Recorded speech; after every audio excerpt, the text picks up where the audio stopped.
किसान भाइयों नमस्कार। किसान भाइयों, आज ये कहानी बड़ी दर्द भरी है।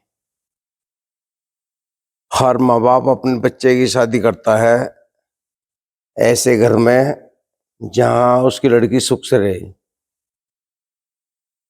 भाइयों, ऐसे ही एक परिवार अपनी लड़की के लिए एक लड़का देखता है जिस पे 60 बीघे जमीन है। अकेला लड़का है। माँ बाप उसके है नहीं बेचारे के, बुआ ने पाला वो।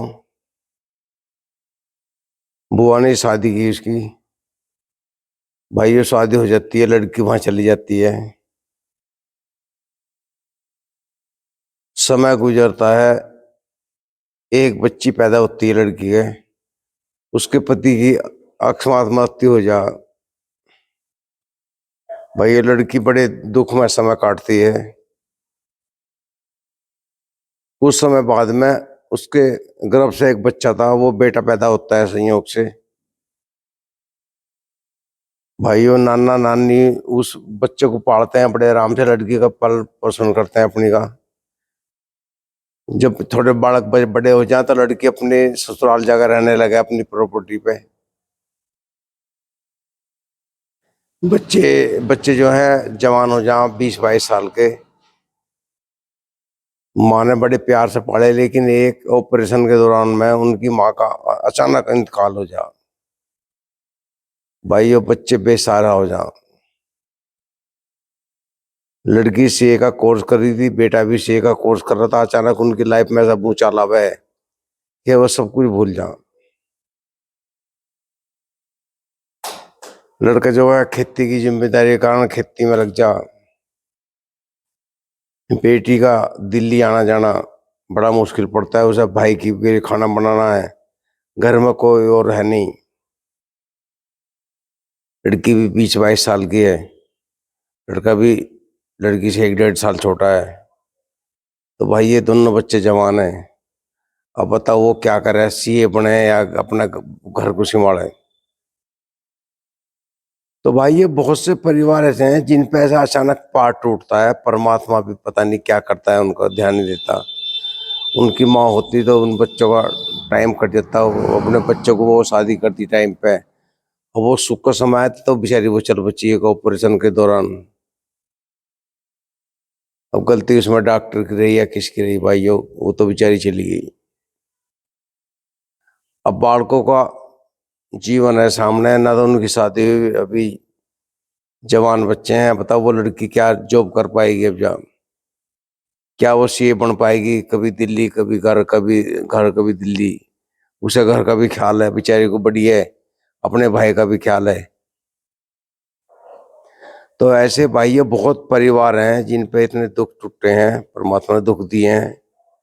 पर पता नहीं क्यों ऐसे परिवार पे क्यों ज्यादा दुख होता है। काश उनकी माँ होती तो अपने बच्चों को पाल लेती बेचारी वो। कई बार तो मन से भी सोच उठ जाता है कि परमात्मा है नहीं।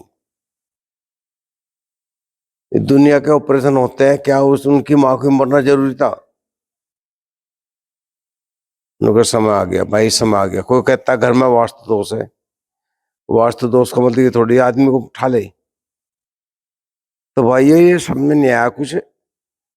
बाजे बच्चों को बड़ा कष्ट मिलता है। ऐसे बहुत परिवार है दुनिया में जिनको बहुत कष्ट मिला। माँ बाप नहीं रहे, बड़े गुजर गए, बच्चे गुजर गए, बच्चों ने बाद में लाल उनका पालन पोषण नहीं किया, वे बुढ़े बुढ़ापे में बेसहारा हो गए। पता नहीं कौन सी करनी का फल मिलता है भाइयों। आदमी हर कोई अच्छा ही करता है जीवन में, बुरा कोई नहीं करता।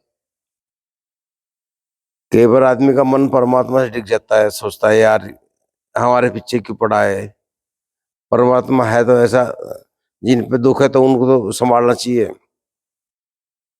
अब जरा कुंभ का मेला है, वहाँ भगदड़ मच गई, इतने लोग मर गए।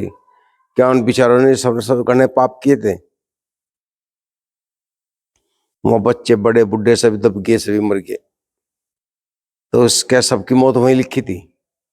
तो कई बार आदमी विचलित हो जाता है इस बारे में।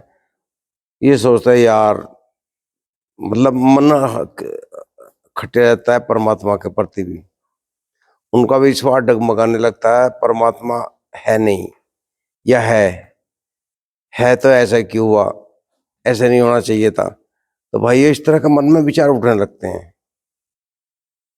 मेरी भी राय यही है, हर आदमी ईमानदारी का काम करता है, अच्छा ही करता है, गलत कोई नहीं करता। कई बार अच्छा करते करते गलत हो जाए, कई बार कुछ इंसान ऐसे हैं जो सारे जीवन पाप ही करते हैं, उनका बुढ़ापा बड़ा अच्छा कटता है। वे उन्हें कोई कष्ट नहीं होता, ना बच्चों की तरफ से ना किसी से। ऐसी कई मिसाल है जिन्होंने बदमाशी भी की है, दूसरे को सताया, दूसरा का दिल दुखाया, उन्होंने बड़ी अच्छी मौत पाई है। और कुछ ऐसे भी हैं जिन्होंने बेचारों ने हमेशा पूजा पाठ की है और वो अचानक चले गए, उन्हें दुख ही दुख मिल रहे हैं। एक हमारे गांव में है, सैनी परिवार में सूरजभान सैनी थे बेचारे। वो कृष्ण जी के भक्त थे बेचारे, सारी उम्र उन्होंने पूजा पाठ की। चौकीदार में नौकरी लग गई, गरीब आदमी था, कभी उसने 1 रुपए की का चोरी नहीं की, कभी किल नहीं चुराई। हमारे पास भी लग रहे, बिल्कुल ईमानदार आदमी था सारे जीवन, लेकिन वो सबसे दरिद्र रहा, सबसे गरीब रहा। और जो नौकरी में हेरा फेरी करते थे वो मजे लेते रहे, लेकिन उस बंदे ने कभी जीवन में किसी की एक कील नहीं चुराई। सारी उम्र उसके बेचारे कष्ट में कटी, वो ऐसे चला गया आपद कोटता कोटता। अब उसके बाद उसका एक जवान लड़का गुजर गया था, कावड़ लेकर आया था, आते गुजर गया बेचारा। उन्हें फिर भी सब्र करा। अब तो खैर उसके गुजरने के बाद में दूसरा लड़का है उसका, वो काम कर रहा है, उसकी बुढ़िया भी बेचारी दुख में गई। तो कई बार मन सा परमात्मा को पढ़ते हुए आदमी का हट जाए, यार है कुछ नहीं दुनिया में, आए हैं तो जाएंगे, लेकिन कोई हिसाब नहीं है। बाजे घर में इतना दुख दर्द है कि वो बता नहीं सकते हम किसी से। बाजे घर में हर चीज की मौज है, तो लड़के झगड़ालू हो जा।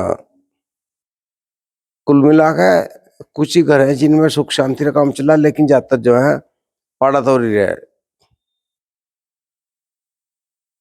किसी भाई का बच्चा मंद बुद्धि पैदा हो जाए तो सारा जीवन उसका नरक बन जाए उसे पालने में। बताओ उस बेचारे ने क्या जुल्म किया जो उसका ऐसा बच्चा मिला।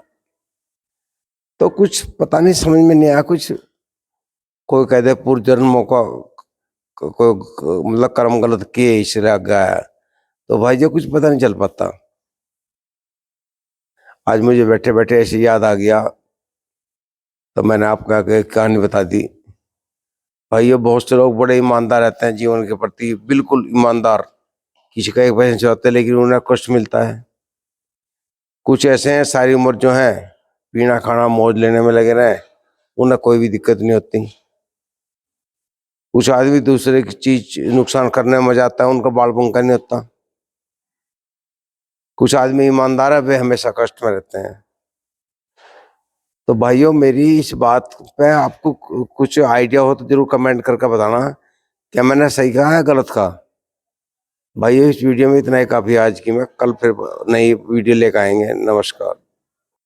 भाइयों वीडियो को शेयर जरूर कर देना 2-4 आदमियों को मिलने वालों को, और चैनल को सब्सक्राइब जरूर कर लेना, क्योंकि मुझे नया चैनल है भाइयों, बहुत वीडियो शेयर करनी पड़ती है।